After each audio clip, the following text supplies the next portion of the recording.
Taking a live look right now over at Pad 2 at Starbase in Texas. As you see the trucks and everything rolling by, we are getting that much closer to Flight 12. Of course, we have some exciting news regarding the launch license, but you may notice something was kind of missing from that picture. A rocket? And they're supposed to launch in a couple days? Can they do it? We'll talk about it on today's Countdown to Launch. And here we go.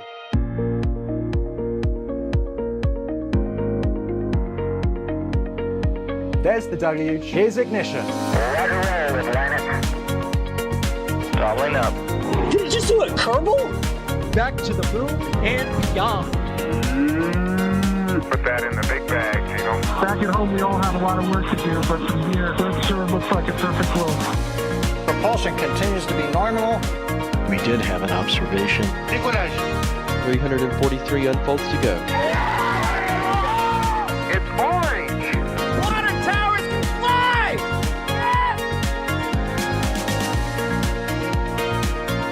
Bingo! Right in the center. Where's Jacqueline? There it is! That was surreal. That's not what we want to see. No!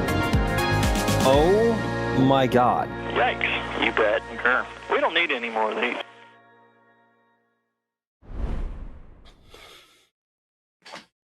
Welcome everybody to Countdown to Launch. This is our show here at NSF as we get closer and closer to the next flight of Starship, the first flight of V3, and the first using the new pad at Starbase. And as we get that much closer to launch, we like to talk about where we're at, what the status is, and answer some of your questions. So that is what we are going to do here today. I am Sawyer Rosenstein, and I will be your host, as I am joined next to me by the empty pad over at Starbase. But why is it empty this close? Where are we at with the booster and the ship and all of the readiness at said pad? Well, it turns out I have two of the best people I know to discuss it with me, and people that will allow me to save my voice by doing most of the talking today. Joining me on commentary here is Alex. How's it going, Alex? Well, waiting for us to see this again, I guess. That's how I'm doing. Basically, it's a bit puzzling that we're supposed to be 3 days away from launch, and there's no vehicles. That will be a first, if I'm not mistaken, because we've had flights in the past where at least the ship got there very quickly, within 24 hours, but the booster was at least there already a few days beforehand. This time around, it's like 3 days out, no booster, no ship, and there may be testing as well. So that's also interesting. Very interesting. But then again, it's SpaceX. So if anyone can do it, it's going to be SpaceX. Although, of course, we always need the other side of the coin, and also someone who has great knowledge, though, about everything going on with Starship. We have Ryan Weber also joining. How's it going, Ryan? It's going fantastic. Just as Alex said that, of course, I'm looking over in my my spreadsheet over here. I think, what is it? Which booster is that? That is booster 14-2. Flight 9. I did my research before saying that. Hey, I'm just looking. Hey, that was 3 days before. So technically, yes, we will be. I don't know the exact hours because we're at 73 hours and 15 minutes until the opening of the window on Tuesday. But either way, it does kind of feel odd that they would want to do it this close, considering how new the pad is and how new the booster and the ship are. It does kind of feel odd. I would have thought that, it'd be out on the pad maybe for a couple of days as they do checkouts and then they go into launch, but I guess not. Either way, hi everyone, how's it going? Good to have you with us there. Yeah, I mean, we'll see. There's a lot to discuss with that. And you know what didn't have that quick a turnaround time? Ship 26. Oh, come at me. Hey, Max isn't here to be on my side to be against it like yesterday. It never flew, so it never had a turnaround time. Thank you, Ryan. There we go. Now, And I So- also say that because I know the person who's pushing the buttons and pulling the levers today is a huge Ship 26 fan and will probably take me off the screen at some point because of it. That is Kevin Michael Reed. We also have Jay Keegan behind the scenes helping out as well with some of the views here. And so if you have questions, unless it's about Ship 26, don't ask them. But if anything happening with this flight, tag us at NSF or at NASASpaceflight. Those questions appear in a panel that we have behind the scenes and allows us to see all of your questions easier, because I'm sure there's going to be a lot of them today. So I guess let's start things off talking about with the newest news. We mentioned it a little bit yesterday for those who were watching the Dragon launch. Oh, hi, There he Kevin. is. Was I Sorry, summoned? honey. I don't know. Is Ship 26 a good ship? No, then no, you weren't summoned. As president of the Ship 26 fan club, I believe I was summoned. No, you were not. You can No. you can rest at ease. It's okay. Well, you can't summon Ship 26 because it doesn't exist anymore. So, just saying. That's a very sad story. We have a song about that if you'd like me to play it. No, Oh it's no, okay. not that again. You can Also, is the ticker right? Because I it's don't not know. really this week because it's Saturday. next week. Well, within the It'll be next next week. I'll fix the ticker. Okay. Go ahead. Within Go a ahead. week. Talk about Flight 12. You should probably do Like that. 12 soon? Question mark. Okay, we'll change the ticker. I trust Kevin. He knows what to do with it. Hey, did I ever mention I was in TV news so I could help with the ticker? Never. No. Ever. Also, I heard Ryan. Did I works mention I worked on airplanes? I don't know. Anyway, Already off um, the rails, and this is not a flame trench. right. Well, we didn't have it yesterday, so we got to have a little bit off the rails here. But I think the big thing that we mentioned briefly during the Dragon launch yesterday, as is when it released, because everything releases Friday at like 5 p.m., we have an updated launch license for Starship. And I guess, Alex, that means is that license good for this launch? I don't know. So, yeah, yesterday we talked about it on the Dragon stream because it came out right as we were doing that stream. We very basically just like skimmed over it and move on with Dragon stuff. But I was looking at it and I was like, this doesn't really have anything to do with Flight 12. Like the things that were changed, there were two things in particular that were about the booster returning back to the launch site, which we explained this on that live stream that, speaking of Flight 9, by the way, Ryan, Flight 9 also happened around Memorial Day last year. So it will be quite funny if they also were to do like a quick turnaround sort of thing of rolling the vehicles and whatnot and then launching. But yeah, so that flight was the first one in a long string of flights where they did not try long string. A few flights where they tried a catch and then they removed that from the launch license because they were not planning to do catches, and that was Flight 9, 10, and 11. But obviously in the future they're planning to do catches in the future, of course. They're not on Flight 12, but in the future they will. And so that's at least two of the three changes that were introduced to the launch license were about the vehicles coming back to the launch site. And so it's like, I don't see how this pertains to Flight 12, right? And so in my mind, it's like, are we going to see yet another change before that? Because I will have expected other things of that launch license to be modified to apply for Flight 12. And yet it's like, I don't see that. And so it's weird. I don't know if we can show that. I think, there we go. I saw that Kevin had that prepared. But yeah, there's like a long list of different revisions and modifications that they have done over the many years since the first one was released back in 2023. This is already like 3 years. Yeah, more or less. But yeah, three changes that you can see over here. So 1 and 2 are about returning back to the launch site and whatnot, about procedures and different things that they need to do. And then the third one is about lightning hazard mitigation. Somehow they were forced to add that.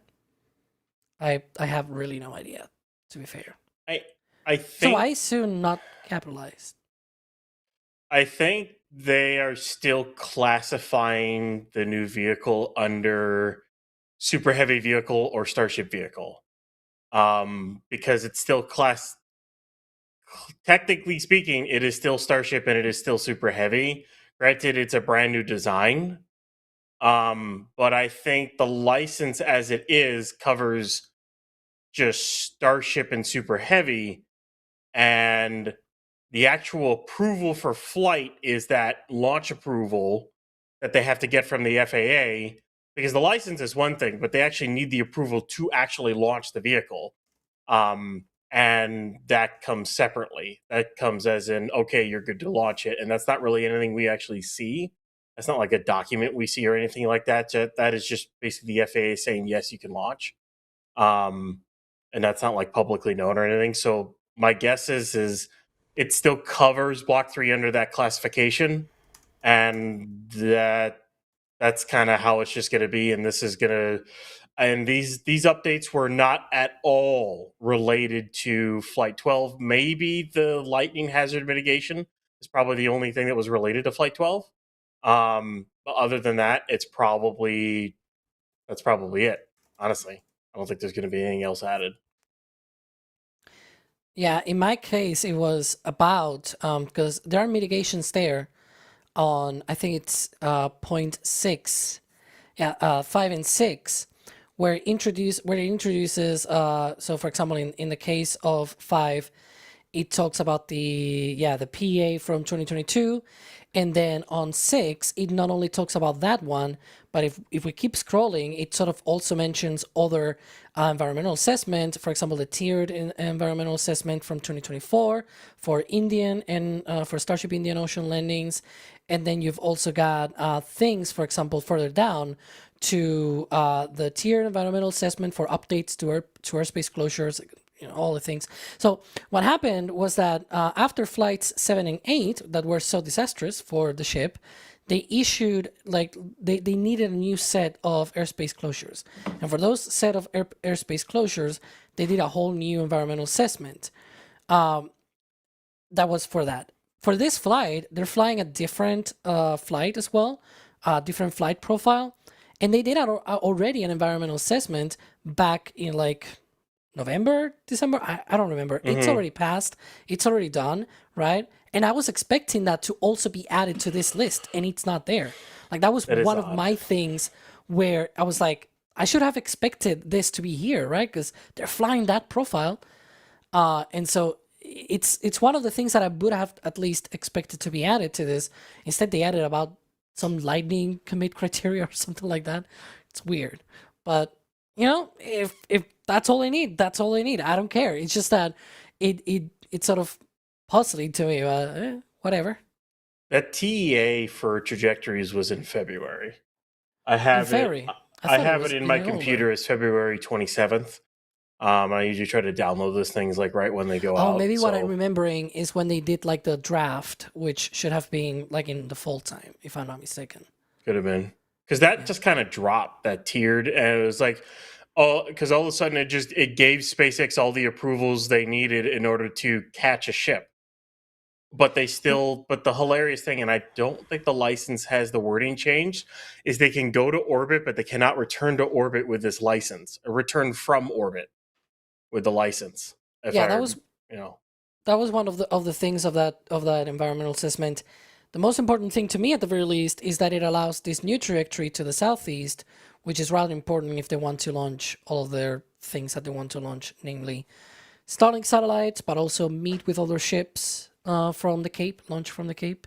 Because in the previous orbit, if they launch a ship from the Cape and they want to do docking and in-space refueling and everything, they cannot meet because the orbits are different inclinations and everything, and so they cannot dock you go, for example, to the ISS and things like that.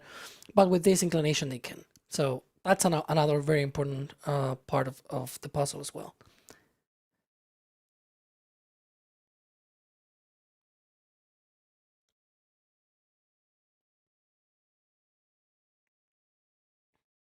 Flight 12 launches.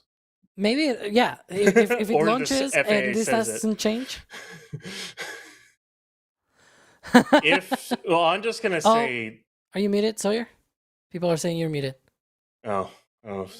There we go. I just said, well, See, I SN8 read chat. happened, so Well, I would say for what Sawyer was saying is basically what would we see to say that this license is good? And for me, it's will they launch? And I know Yeah. SN8 happened, but the thing is, if they try to launch a full stack without a license, SpaceX can kiss any launches goodbye for a while. Goodbye Falcon. I'm sorry, but goodbye Falcon for a while. If they try to launch without a correct license, that is not good. They do not want to piss the FAA off, or just get the FAA will not be happy with them. Let's put it that way. That's not good for their relationship with anyone. If they launch with what they've got, then they're good to go. That's how I kind of look at it. Or maybe this FAA says something. I don't know. I was just having that question, right? Like, does this really apply to Flight 12, or is sort of like an interim step between, maybe next week on Monday we get another update to this? Who knows, right? That was my main question. But we actually have tried to contact the FAA. They have not replied yet. To be honest, they're quite busy, right? So we'll give them time. But we have asked. Like, it's not like we're saying, we don't know. Oh, what are we gonna do? It's like, well, we tried at the very least. So if we get a response, of course, we'll talk about that. But for now, that's what it is.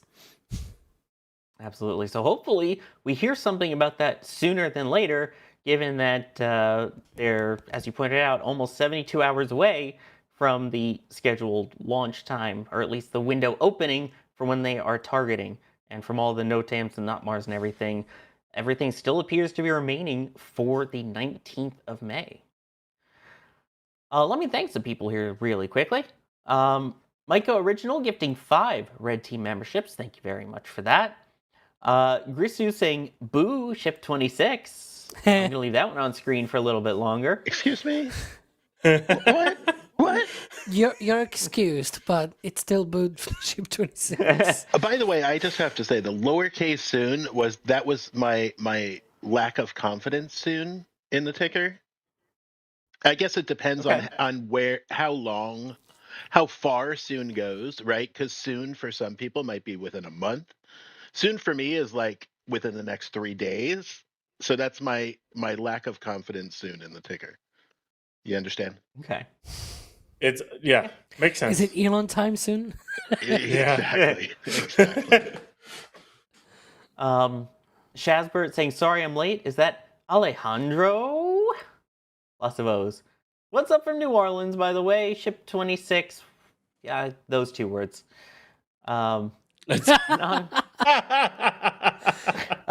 Anonymous getting a couple items from the Starship Flight 12 collection at shop.nasaspaceflight.com, a patch, a mug, and one of the new etched whiskey glasses as well. Thank you very much for that, and enjoy those items.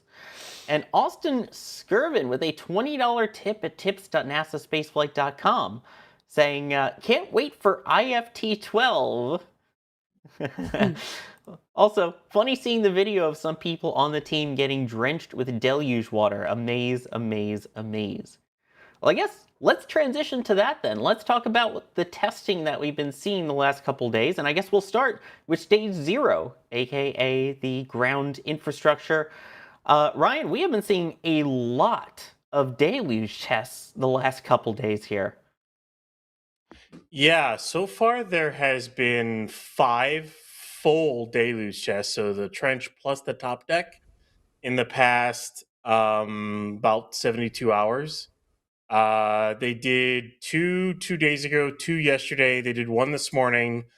And if I'm going to be entirely honest, with all the MOVAC trucks coming in, grabbing water and dropping water off, they might even be doing another one later today, which will make 6.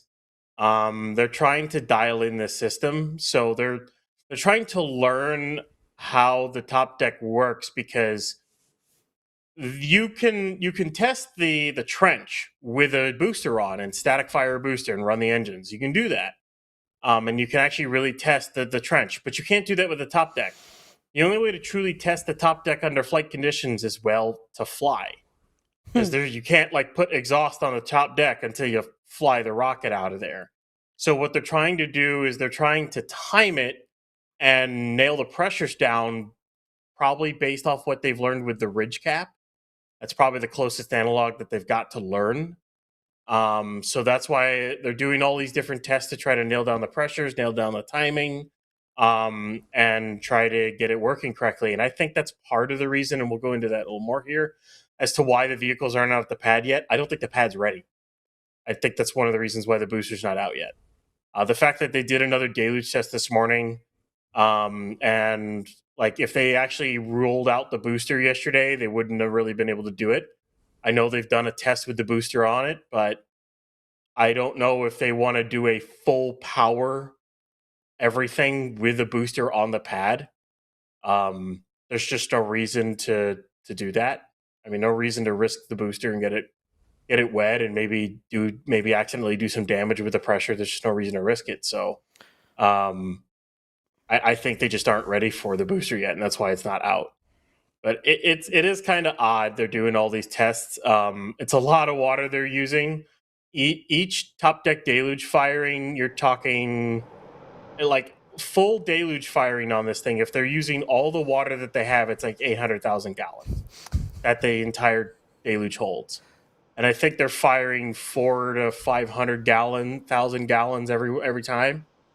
That's a lot of water they're using up, and they have to truck it all in. All of it gets trucked in from Brownsville. So they've fired it off 5 times so far in the last 3 days. So I've probably used 1.5 million to 2 million gallons of water, if not more, over the last couple of days. It's kind of ridiculous. Can you speak louder? Yeah, it's kind of ridiculous. Yeah. I cannot hear you.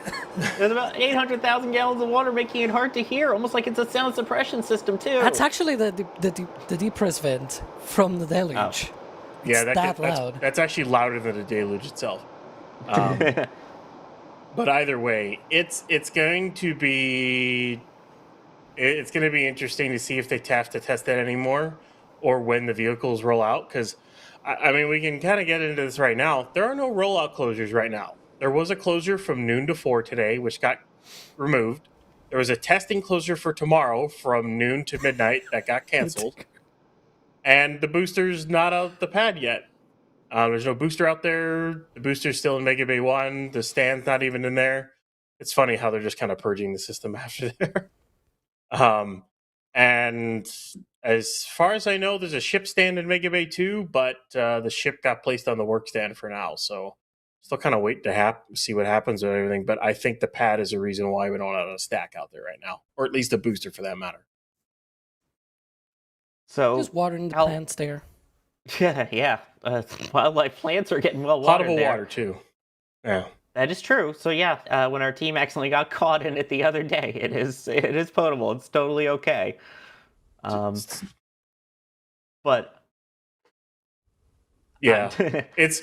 I'm just gonna say this: they're using a methane oxygen pre-burner to burn which creates a combustion byproducts.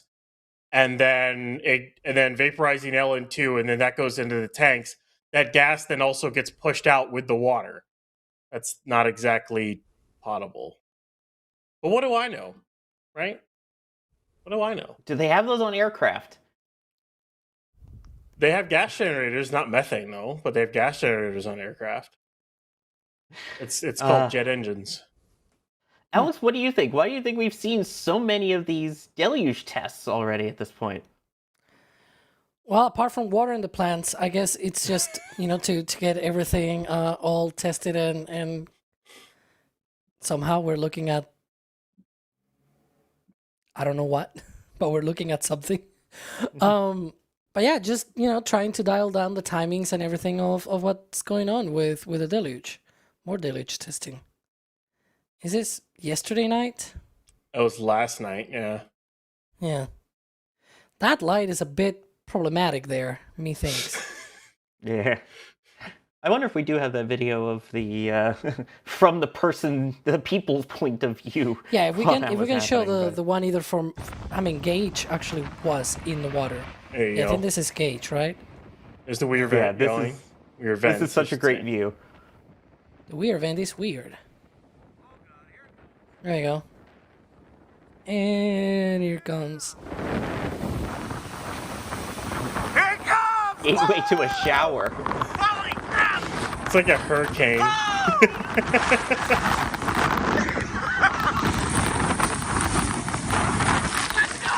Did nobody leave this? Golly. No shampoo or anything. Yeah, seriously. And then the splash as they high five.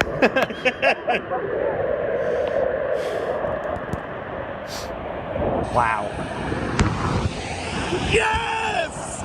And then the max high five is. It's a free car wash. Look at that. Yeah. That's so cool. I Just love that bring your video. soap and the bucket and Yeah. everything. Yeah. Thank you, Kevin. I love the video. But yeah, Alex, do you think that could be a reason why there isn't a booster on it? Maybe. I mean, today they already tested. It seems like they might be getting ready. I saw the Movac trucks earlier, so maybe they're already getting prepared for that. But yeah, I mean, there might be more testing of this deluge in the next few hours and whatnot, because at least we know, at least from the vehicles side of things, that the ship is not ready, but the booster may still be, like, it might already be ready, right? But of course, if you continue to test the deluge and whatnot, and the pad is really not ready for it to go there, well, you don't send the booster to just sit around, right? You actually send it to actually stack it on the pad and get it ready for launch. So, yeah, that could be one of the reasons why we might not see that testing that was originally planned for tomorrow. Excuse me, not yesterday, tomorrow. Wrong arrow of time. And so it was planned for tomorrow, but the road closure was sort of canceled for tomorrow. There's still one marked as primary for Monday, so probably any testing that they may still plan before launch might happen on Monday. But for that, as we're saying, we need the vehicles out there, and the ship is not ready.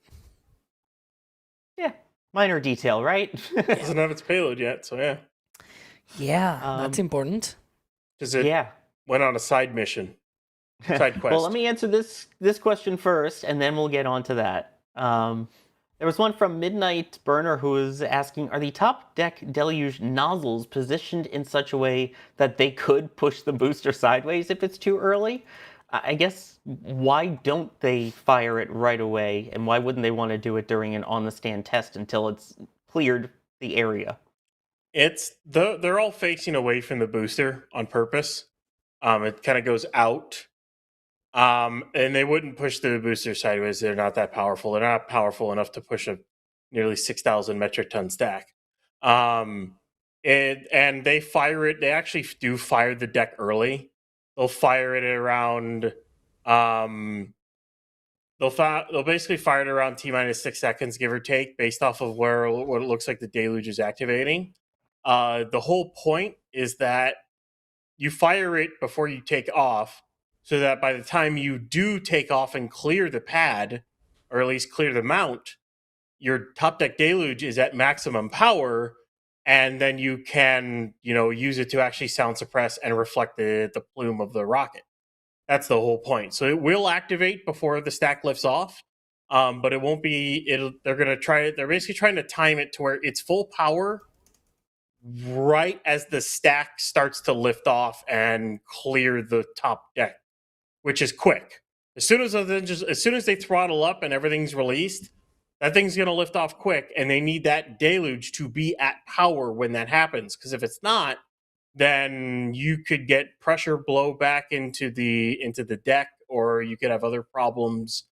So they need to time it right, and that's probably the other reason why they're doing what they're doing, is to time the deluges just right so they activate in sequence.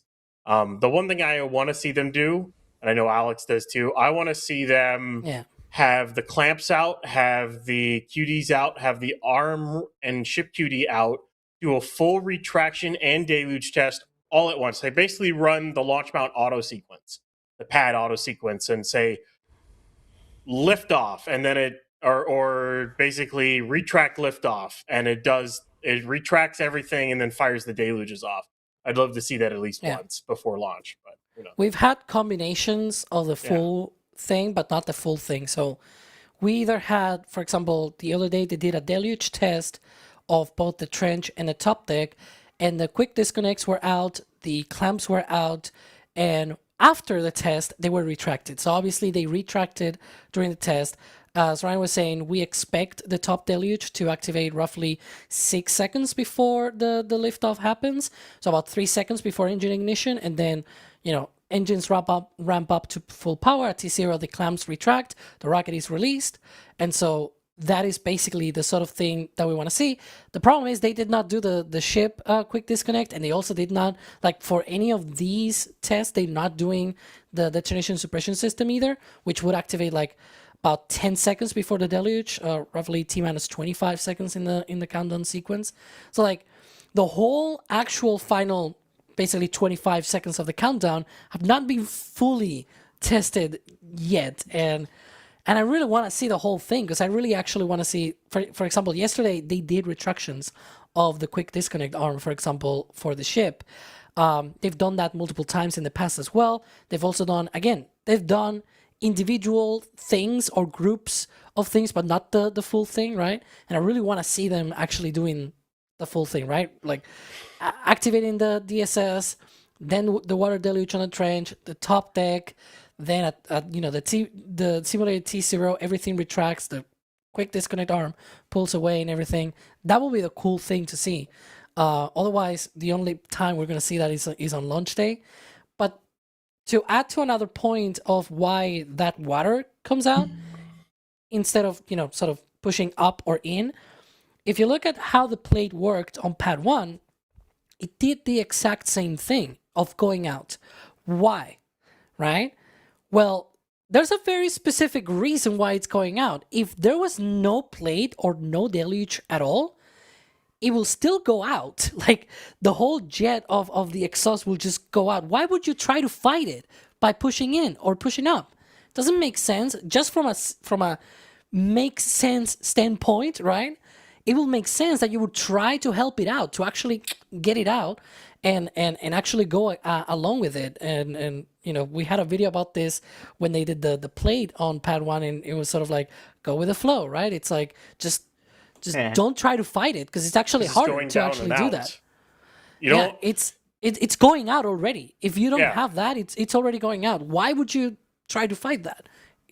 It's part of the way the when you look at the ridge cap and you look at the way the buckets are fired, they go up and out like that. They don't go up right away. They don't go straight up to deflect it to go right up against the exhaust. They literally go out as the exhaust is going to hit and go out of the trench. That's how it's designed to do it. It's the way that the exhaust plume will impinge and interact with the buckets and the actual trench itself. It's part of how you design a water deluge system. Really. You don't want to fight the thrust either, because what you want is for the thrust to actually escape, right? Mm-hmm. And if you try to push it in instead of fight it, it's actually going to stay around. And it's not if it'll circulate, and that's bad. Exactly, right? It's going to, if you try to fight it, it's actually going to be harder for the whole thing to just go away, which is what you want. You want the thing to not stay around, to not stay there and just go away and get all the heat and the pressure and everything. Dissipate it, not exactly to recirculate it. That's the word. Yeah. Yeah, there you go. Almost like you want it to look how it does on that patch on your shirt, Alex. Right? Yeah. It's missing the top deluge. Didn't want to say anything. Well, yeah, but then you wouldn't be able to see the mock diamonds in the design that's the that point, Jacques came to up see with. The shock diamonds. Yeah, exactly. Yeah, but the diversion that you see with the plume there, that's what we want to see. And also, if you want to see it on your body, you can get one of those at shop.nasaspaceflight.com. Shirts, patches, pins, onesies, all of the options. We have all of that available. Sorry, just I saw it on your shirt. I'm like, but that's actually a good comparison for it. I have the patch. One sec. I gotta go grab it real quick. Oh, Ryan will return in Flight 12 patch. Wasn't even planning on doing a merch plug. It was just I happened to notice on Alex's shirt. I'm like, oh wait, that's kind of what we were talking about there. Somebody was asking, like, I can use the whole shirt as well. Somebody was asking, like, why is it gonna leap off the pad and everything? Well, the rocket now is gonna be held out. There's like a bunch of clamps that are gonna hold here, and so it's gonna just lip off because they actually hold down now the rocket, and so they can go up with a full 100% thrust already of the pad instead of slumbering their way out of the launch mount. So that's really neat. So yeah, hopefully we see this. And yeah, Ryan now has his patch. Here's the patch. There you go. And the pin. There's the pin, by the way. In case you didn't know, we have the pin collection. Yeah, there's the whole thing. Yeah. Yeah. Shirt, pin, patch. There you go. Nailed it. Yep. Almost like it was planned. If you manage to get the pins for the first flights 1 through 11 and everything, now you can add to it and get the one for flight 12. I will grab my mug because I have it in. Oh my gosh! All of the merch coming in. So much of it. We have it. Why don't you have it yet? Get it to shop.nasaspaceflight.com. Anyway. Continuing along here then, I guess along those lines of talking about it going to be jumping off the pad like that, that goes to a question from DataU who's saying, what are we estimating for thrust to weight ratio of this stack, considering the T plus 45 second max Q? Must be pretty high, right? Alex, you chuckled? I'll let you take that one.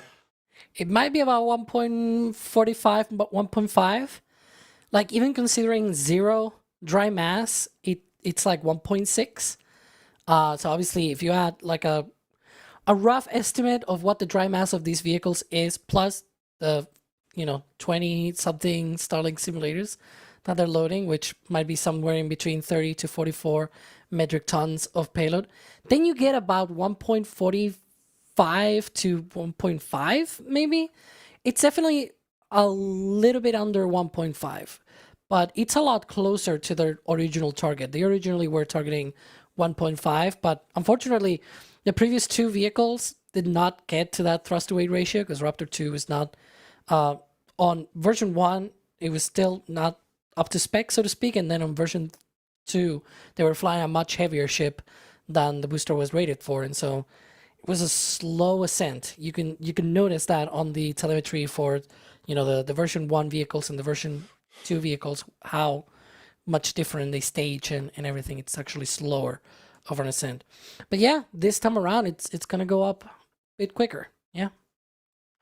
That's more powerful what we're hoping. booster. Yeah. Yeah. Yeah. Here's a question from later YouTube asking, how do you think the ship is going to receive its sim load? Because the STR rolled into Mega Bay 2 and the doors are closed.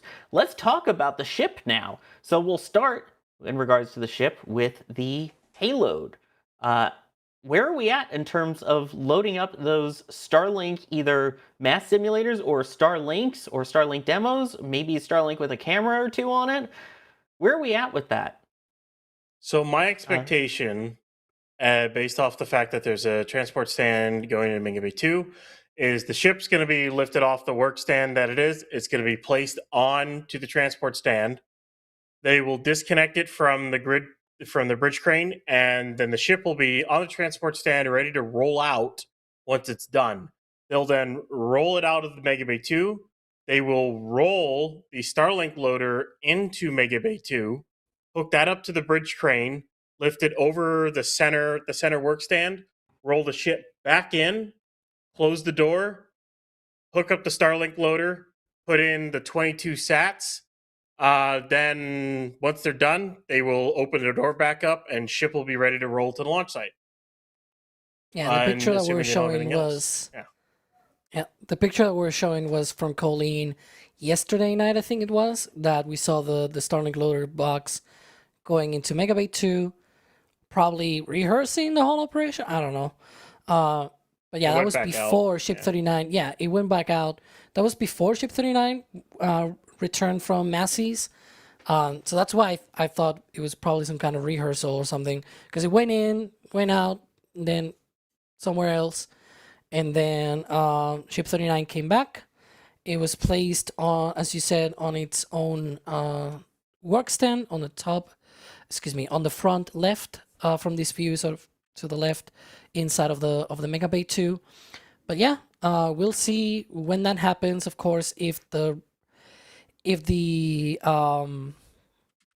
door is closed, they might be already doing that lift on the transport stand, but we'll see how long this process takes. I assume that it's going to take less time than back when they had the tray and they had to sort of push in that was a mess. It's probably much easier this time around with the box, but we'll see. We'll wait and see what happens. It should. So I guess it should go as the real fast question as is. Pez can do. I'm sorry, we keep talking over each other. Go, Ryan. Sorry about that. Yeah, I was gonna say it should be able to go as fast as the Pez can go, basically. Which on the ground it should be able to go pretty quickly. So 10 minutes. So yeah. Hopefully. That's what I was about to ask. Is essentially what's in the box of. How does this compare in terms of the loading of the satellites and the system that we're expecting on the Pez dispenser compared to what we saw on the flights where we did see the Starlink mass simulators deploy? So basically, this box has probably a stack of 22 or 2 stacks of like 11 inside it, basically. And it will be able to kind of like hook up to the ship, open its door, and then one by one, they'll just get loaded in. It'll probably extend some stuff. So that big white box you see right there, just next to Mega Bay 2, that is the Starlink loader box that is still sitting right there. My expectation is from this view, you will see 39 roll out of the bay once it's on the stand. That box will roll in, get hooked up, go up, and then the ship will roll back in, door closes, which kind of stinks because we won't see it get loaded or anything like that, but it is what it is. And then once the ship is done, they'll roll the ship out. What I'm hoping for, and this is why I'm hoping like it's maybe the pad and maybe SpaceX is gonna be really nice, and this is what I want to happen because tomorrow is off the table for testing. Please, SpaceX, don't do it tomorrow night. Don't do it tomorrow night, or tonight, I should say. Have both ship and booster ready to roll out tomorrow morning. Double roll in the morning.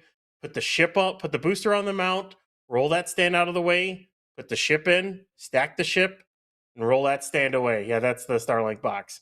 I want a double roll and then a stack. Come on. This is the launch to do it on. Do it. You know the I want to see it.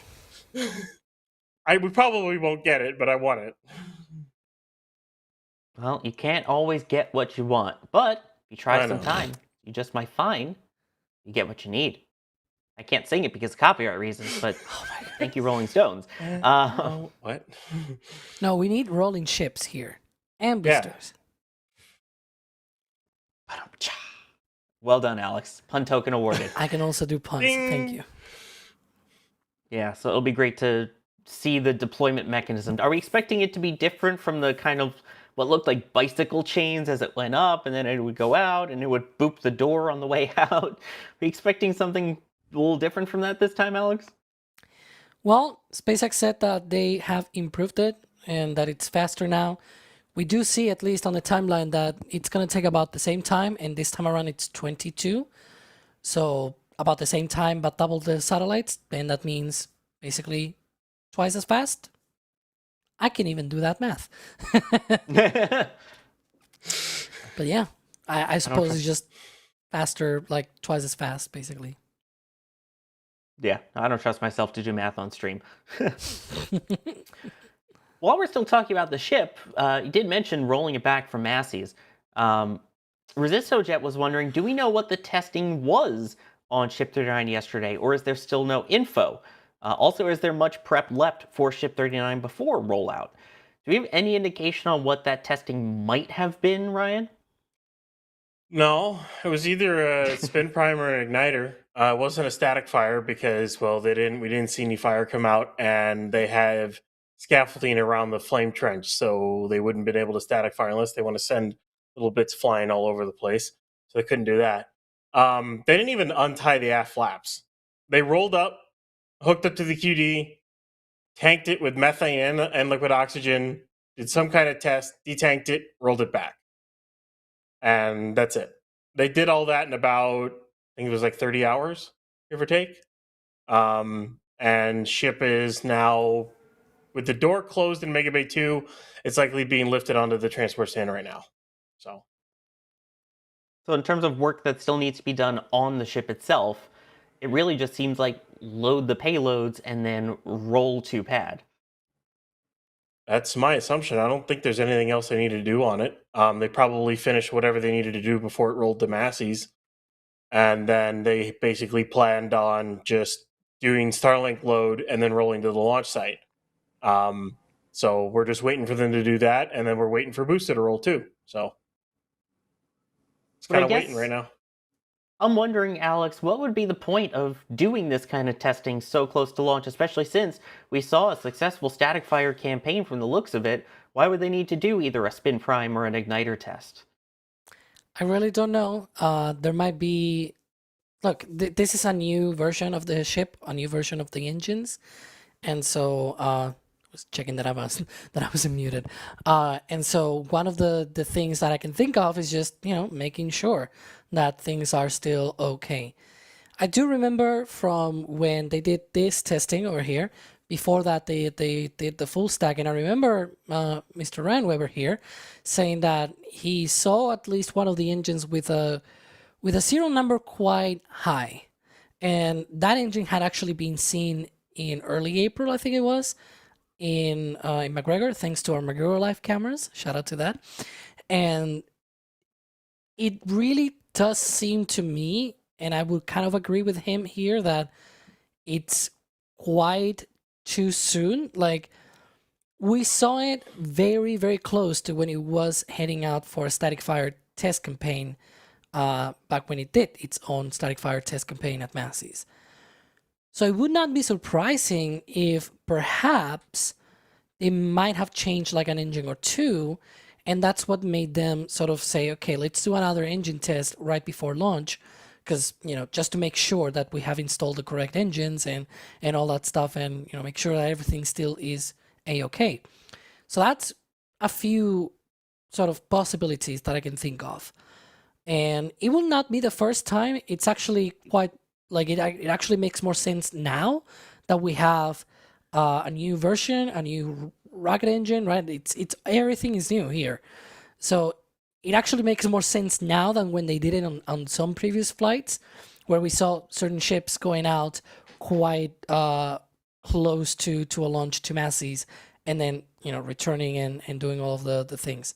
And so, yeah, I will say, whatever testing they need to do to make sure that the flight is successful, please do it. Yeah, this was some of the testing you could see there from the other night when it was out at Massey's over there. It's, what never was tested before it was ready to fly? Ship 26. It never flew. I see people still requesting the song. Actually, apparently this was the rollback here. I stand by my Ship 26 comment, but this was it rolling back after its testing out at Massey's. So. Uh-oh. I heard did it again. Hi, God. We do listen to our audience, to our fans. Oh no. Uh-oh. Let's not. Do you have the full video with the music too? No.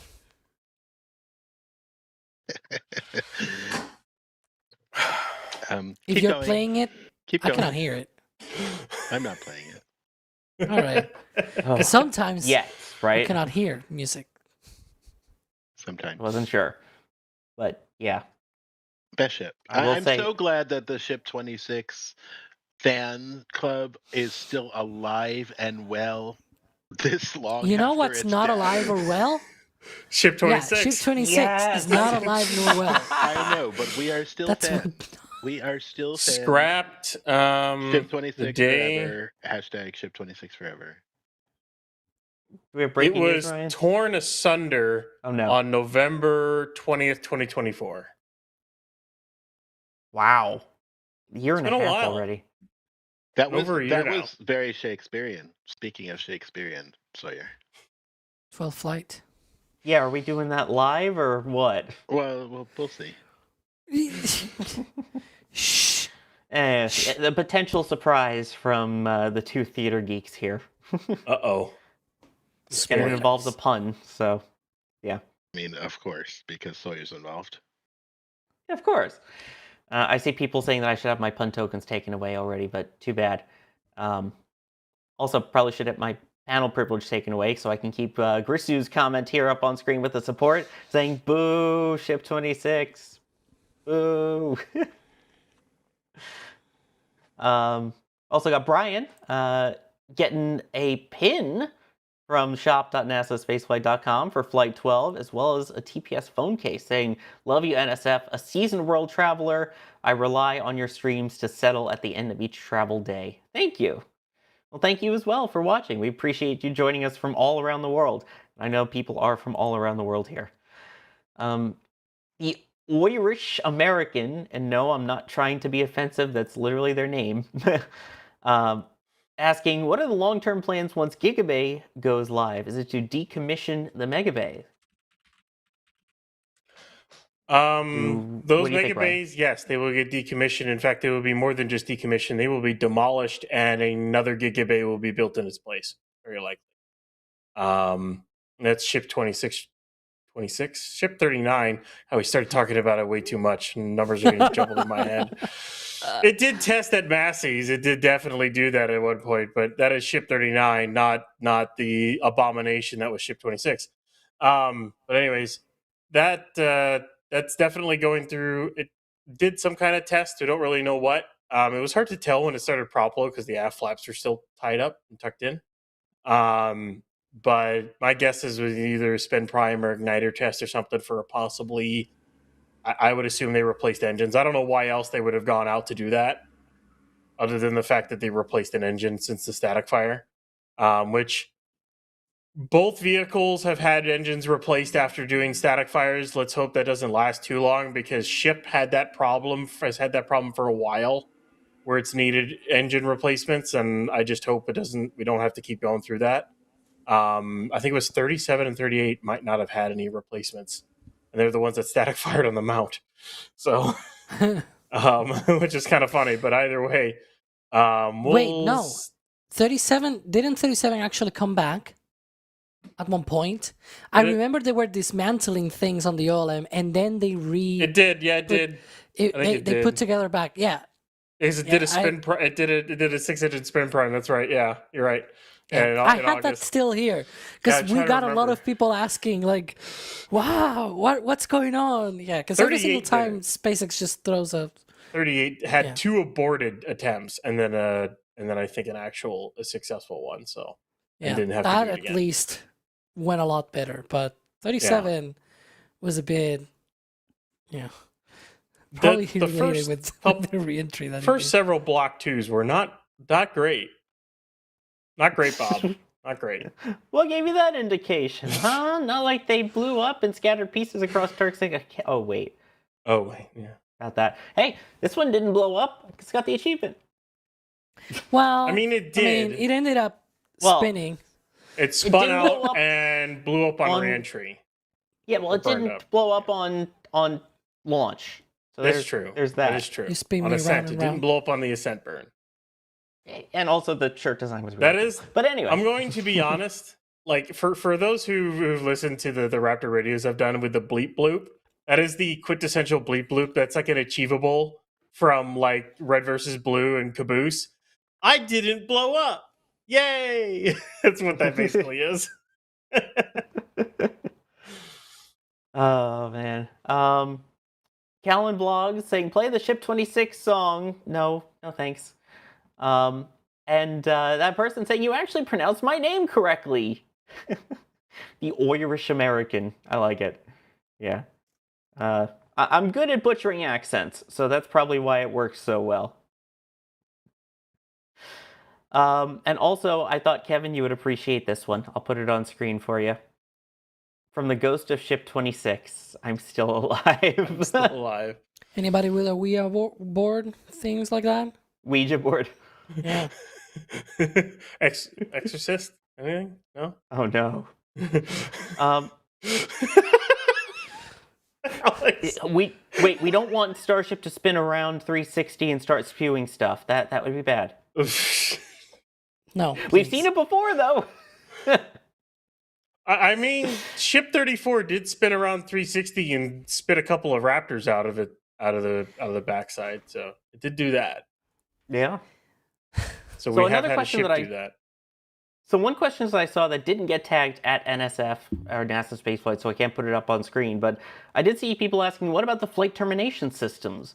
So where are we at with FTS install for Ship 39, and do we know where we're at on booster FTS, Alex? You know what we said about the launch license earlier? I'll actually say they're both installed. Well, Wow. one way to find out whether they are definitely installed is if they launch, it's installed. Well, I will say We this. cannot see it, and but yeah. This Or has even to if they do stack. with the RGV weekly stream. It is spotted that the doors of both Mega Bay 1 and 2 have the explosive sign on them next to the entrance Alright. doors. So So they're already installed. yeah, they're installed. We just don't There know you go. when that happened, right? Yeah, we don't know when it happened, but it's confirmed that they're installed at this point. All right. Yeah. By the way, do you guys know how those flight termination systems work? Well, I you do can. because I watched that video.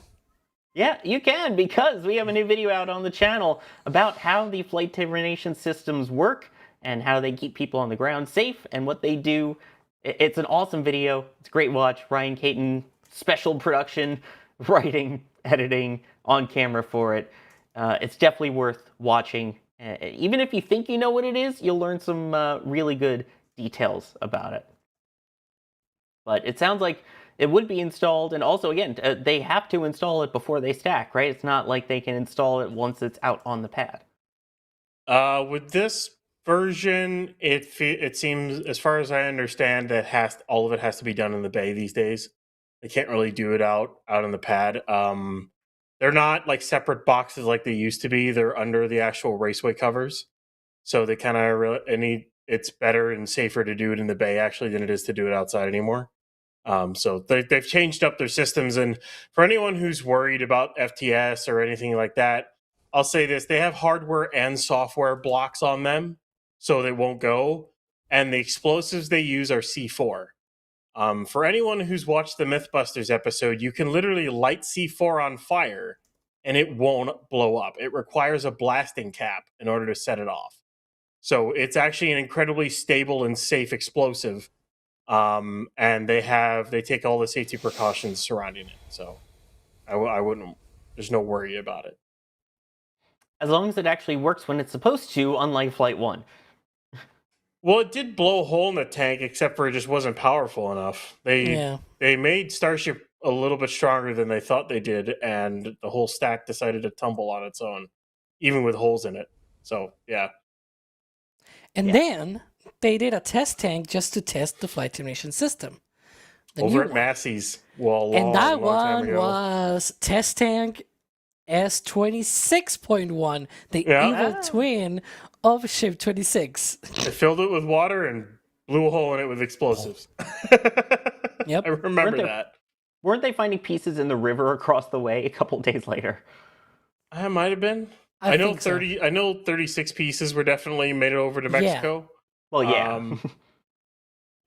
But the S26.1 pieces happened now, probably definitely Kevin? made it on. Wait, by the way, Did I we really just hear trigger you him with join the saying call. evil twin of Ship 26? You know what I just realized? Ship 26 died in 2024. It's 2026. Yeah. That's why I said a And year and a half. your point being? Your point? Long live Ship 26. Well, it did not live long. So And it did not that prosper. seems like yeah. a problem. Brian Caton in the back channel. How could an evil ship have an evil twin or an eviler twin? I knew I Because liked they're you. both evil. Yeah. That's why. It's like Bart boy. and Hugo. The real Levi also, by their saying, they're here. And then Michael saying, Makeup Flame Trench, getting the sun shirts, both the Flight 12 and I think it was the Artemis one as well. Those are, you've seen our team out in the field wearing them. They are super lightweight and super great. So thank you, Michael. Enjoy them. I saw the question, of course, of are they going to put the stickers on it? Are we expecting any kind of decal on ship and booster? What do you think, Ryan? I don't know. Maybe. Maybe not. When they roll out, Great we'll answer. know. That's the answer we can give you. When they roll out, we'll know if they have decals on them. I hope. But, you know, our hopes always get destroyed. So what do you want? You know? What do you think would be a good decal for this flight? Chat, what do you think too? What do you think would be the perfect decal for the first V3 flight here? I thought of something dumb in my head, but I'm not going to say it. I'm not going to say it. What was it, Taylor Swift decal? No, it'd be something that SpaceX would absolutely totally do, and it would just look horrible. And I don't want it. I don't want to see it ever. But I wouldn't be surprised if they do it. Let's see, Ship 26. Oh god, Jay Keegan, really? They can put a real life sized AI sat sticker across the two vehicles. Sure. You could do XAI? you do at Grok, is this real?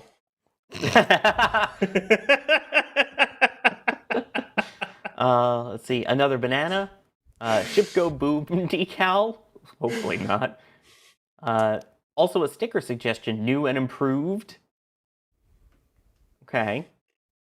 More banana. Astro Train from Transformers. They have Hoppy options. sticker. Are we really going to be 3 days away in like 17 minutes? Oh my gosh, the counter is there. Supposedly. It's Somehow. weird because like it does not feel like we're 3 days away from the launch of Block 3. No. I like not at all. After 7 months. After 2 years of them building this pad, over 2 years, after 7 months since the last flight, with all the testing they've done, everything that's happened, it does not feel like we're that close. If both vehicles were out and stacked on the pad, I think I would believe it a little bit more. But the fact that they're not out there and ship doesn't even have his payload yet, it's like, are we though? Does not feel like we are. Like that's just me, but it truly does not feel like we are supposedly 3 days away from launching the first Block 3. Like it just doesn't feel like that at all.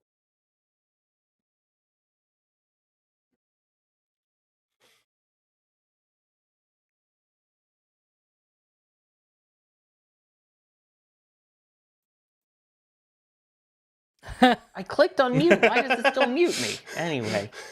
Because it's trying to mess with you. That's Yeah, why. my goodness gracious. Oh, boy. But yeah, I mean, you'd think we would see a full stack by now at this point, 3 days away, although, again, we've seen it less. But I mean, what we have not seen is them stacking this late and also doing a test the day before the actual launch, right? Like, that will be the first thing the first time, that it will happen. It's quite rare that they test the day before the launch. But not impossible. No, it's not impossible because they can refill the tank farm within 24 hours. That's not really an issue.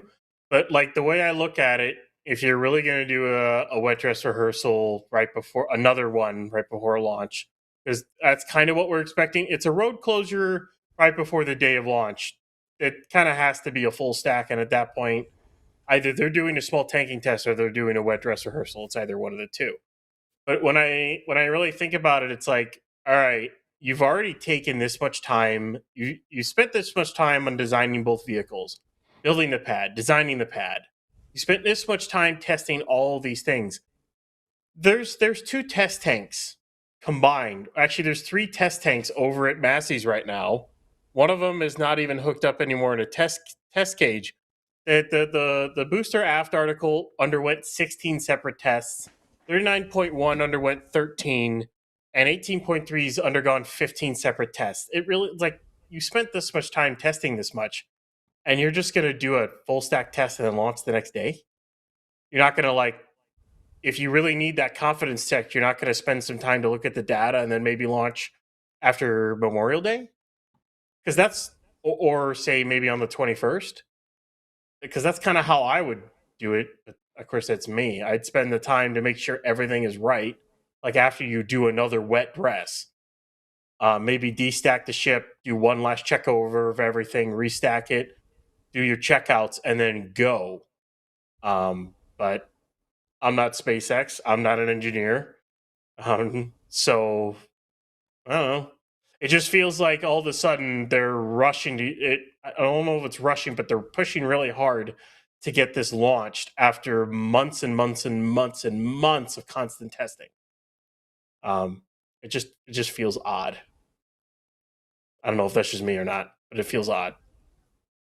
I mean, if you take the time to do something, do it right. Yeah. So I'd rather them take the extra day to test if they have to. Why am I seeing support regarding Ship 26? Why is there so... Kevin, did you start a goal? What is this goal? Hang on. Play hashtag farewell Ship 26 song? Kevin! No! Can I veto this somehow? He thinks he's the guy running the show. Oh, wait. Yeah, I'm the host. You may be the producer, but I'm the host, says the person who used to be a TV news producer. Still. No. No, we're not doing a song. Chat, don't encourage him. I'll still thank the people here, though. Thank you, Revhead, for the support towards the goal. Telstar86, just the words, hey, Ship 26, look what I can do. That's a decal. Now that's a decal I can get behind. And then Art Hulu, Ship 26 Kickstarter. And just know our progress. Just to know our progress. Both vehicles have FTS. Ship very likely does not have payload. Thursday launch, question mark? I mean, right now they're still going for the 19th, it looks like. I can tell you Ship does not have payload. That is true. It does not. Yeah. I guess in regards to everything else, the NOTAMs, those are for the 19th, but there's backup dates as well, right, Alex? Yeah, there's backups. For some of these, they go sort of like, there's like a cutoff for Memorial Day and then they go after. Some others sort of go for TFRs in particular, for example, they only go 19th, 20th, and 21st, as far as I know. But other, like, I think NOTAMs, for example, have like that cutoff for Memorial Day. And then there's like a few extra ones after Memorial Day. So yeah, but there are all sorts of things in place. I was gonna say the only other thing is the weather, I guess, that could be a thing that might go in the way, right? That it's not great. As of right now, according to NOAA and weather.gov, the forecast for Tuesday, because I saw a bunch of people asking about the weather, is partly sunny, or if you're Ryan Weber, partly cloudy. Sorry, Ryan. High of 89 degrees Fahrenheit. The written forecast here says Tuesday, partly sunny with a high near 89. Southeast winds 14 to 16 miles per hour with gusts as high as 21 miles per hour. And then as you get into the evening and night on Tuesday, there's a 30% chance of showers and thunderstorms, mainly after 1 a.m. though. So should be okay at that point. So the weather doesn't look terrible based off of the 3-day out forecast here. And yeah, I'm looking at the... Yeah, all of the different I'm looking at drops on our soundings, model soundings, and it doesn't look too bad. Looks kind of nice. To be honest. It kind of doesn't look too bad. There's the ones for the splashdown zone as well. So that doesn't look too terrible. Let's see. Oh my gosh, why are there? Fine, I'll go through them. Shazbert, let's do this. Troy Rubert, Ship 26. Morton Vanvik, exclamation point, Ship 26 song. Mimumaki saying sing. No, I am not singing it. I will definitely not sing it. Kevin, you want to sing it? You can. Sonia Chris saying do it in Darth Vader's Sidious voice. It was a pretty terrible attempt at it, but I tried. Do the full Sidious. Do it.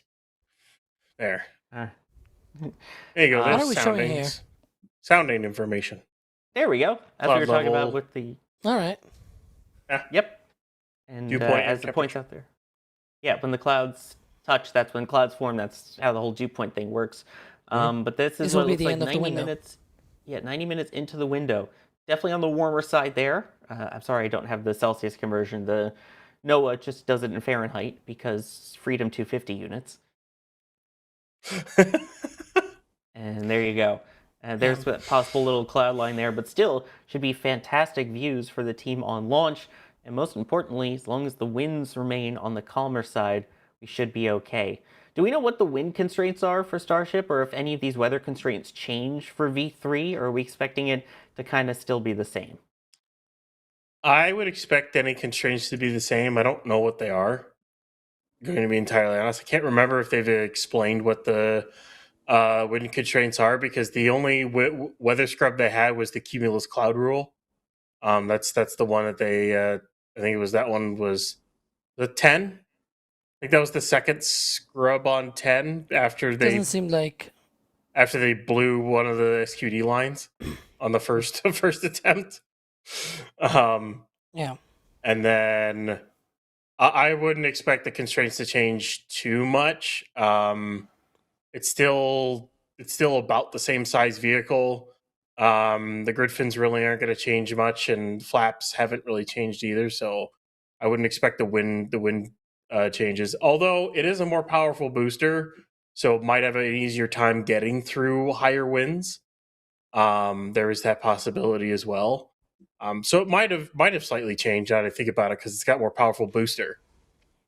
So I was doing my homework and looking at the National Weather Service forecast for the South Texas area, and yeah, I mean there's a bit of wind, but it shouldn't be like I've even seen Falcon 9s launching in this wind. I think not. It shouldn't be that big of a problem. I don't know about the winds up aloft, upper level winds and whatnot, but the ones for the ground and whatnot should not be too bad.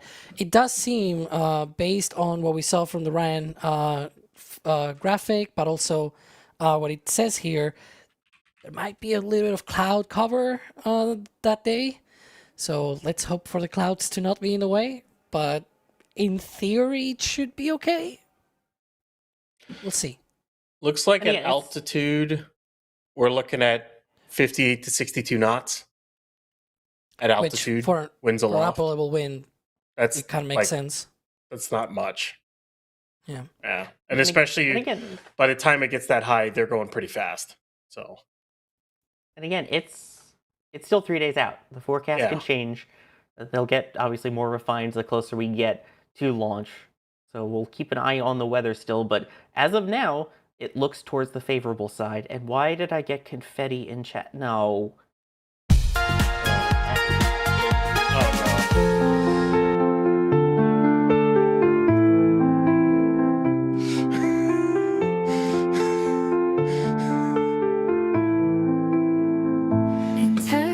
Dust where dreams collide, they tore you down where you did hide. A silver ship that kissed the sky, it never flew, and we know why. A future bright, a ship's embrace, dreams live on in empty space. Your steel would fly, our hearts so high, now grounded here, we close our eyes. Oh, ship 26, all they can. There's nothing there now. It's pad 2.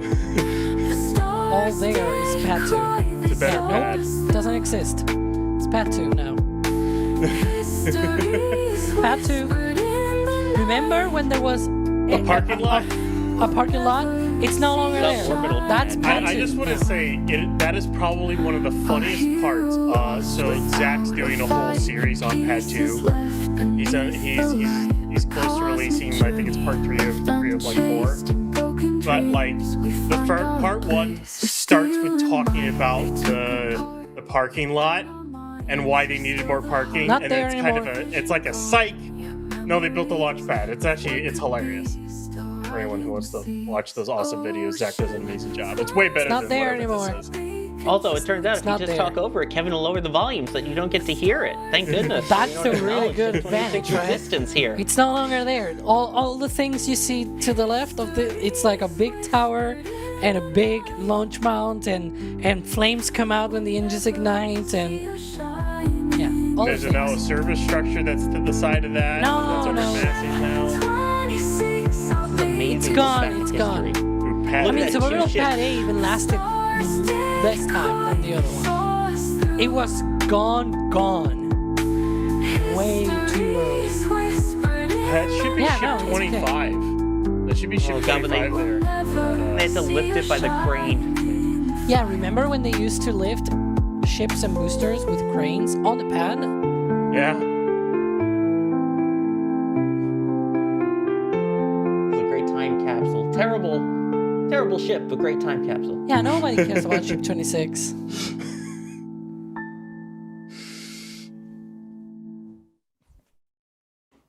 I you knew happy, I know the Chad? true story. The true. It's too funny for those stringers. The whole thing behind the stringers is hilarious. But yeah. People want more of it. It was just to mess with us. That's why. they were yeah. there. That was back in 2024. That was made. So Remember when people were saying that was HLS? Good Right. times. Oh my god.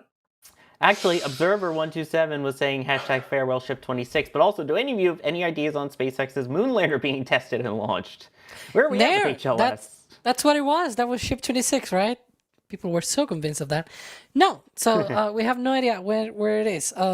The only thing that we know recently, like a couple of months ago, I think, or no, a month ago, was from the presidential budget request that it was showing that this quarter of this year will be when they will complete the preliminary. No, what was it? Not preliminary. The critical design review, CDR. CDL. Not- Yeah. Yeah, PDR is first, then CDR. CDR. Yeah. And CDR is usually the point, critical design review. When you clear that, it's usually when you start the actual manufacturing and, putting things together. But yeah. Yeah. Let me also clear out the support that made us listen to that monstrosity again. Morton Van Vick, ship 26. Shazbert saying number 8. And then Martin saying I heart ship 26. Well, We got there. I mouth ship 26 because I laugh out it. So So I would say there's a if you slight hard update. ship 26, I'd say there's a slight update, and you can kind of see it from here. There is a windy lift, one of the big aerial work platforms that they use, one of the big white ones, is set up right in front of Mega Bay 2. That is going to be ready Hang to on. disconnect Ship 39's load spreader. Alex. That's too good.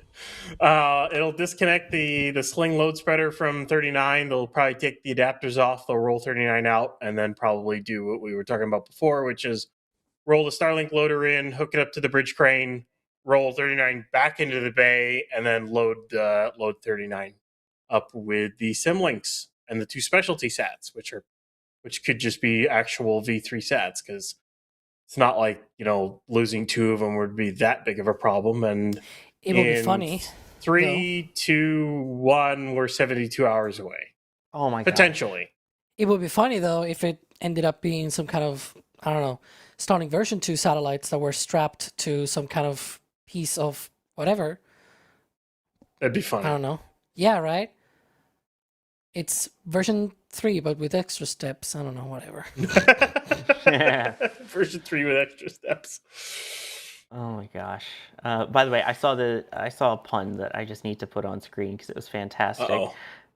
Of course, I just lost it. There we go.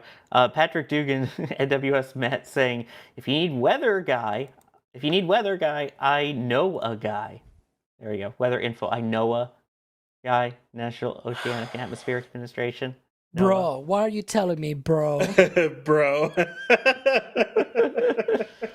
Patrick, though, actually, if you really are with NOAA, send us an email. It'd be cool to chat with you about all the weather stuff. business@NASASpaceflight.com. NWS, so I guess. Yeah, National Weather Service. Yeah, that's the page that I was looking at for bro. For bro. Yes, bro. By the way, being Brownsville, the code for the airport that they use. Anyway, Gary7 okay, bro. saying ship 26 patch and pin, please. And then no. IB12 saying ship 26, the Ares rocket of SpaceX. Silly rocket. Yep. That's the perfect note to wrap things up here as we now pass under the 72-hour mark from the expected opening of the window for Starship Flight 12's launch. Alex, thank you for joining me here today. It's been a pleasure as usual. We'll see when we see again the full stack, hopefully tomorrow. But yeah, I guess if do you think we'll go live if they do any testing? Probably not, right? Some silly test, maybe. Why would we do that? Yeah. That's a crazy idea. But in case we do, wink, wink, you can always hit the subscribe button and the notification bell so you know when we go live down below here on YouTube. Ryan, thank you for joining. It's a pleasure as always, sir. Hopefully we get to see Ship 39 soon. Might have the door open shortly here. Booster 19, maybe we'll get to see it roll out tonight or tomorrow morning or whatnot, and maybe a full stack by the end of the day tomorrow? Question mark. But yeah, we'll see. Of course, if we get any indication of that, it will also be shared on the NSF socials, so make sure you follow us on their X, Facebook, Instagram, Threads, TikTok, Blue Sky. I know our social team will be happy with that. Also, very happy to have Kevin Michael Reed pushing the buttons and pulling the levers today as producer, with Jay Keegan also assisting. I'm Sawyer Rosenstein. I have been your host for today's Countdown to Launch. We take a look at an empty pad that hopefully soon will have the full stack ready to launch on it, and we will see you for the next one.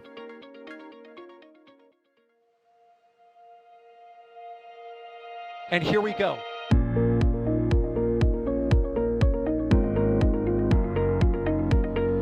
There's the W. Here's ignition. Doubling up. Did you just do a Kerbal? Back to the moon and beyond. Put that in the big bag, you know. Back at home, we all have a lot of work to do, but from here, it sure looks like a perfect flow. Propulsion continues to be normal. We did have an observation. 343 unfolds to go. It's orange. Water towers can fly!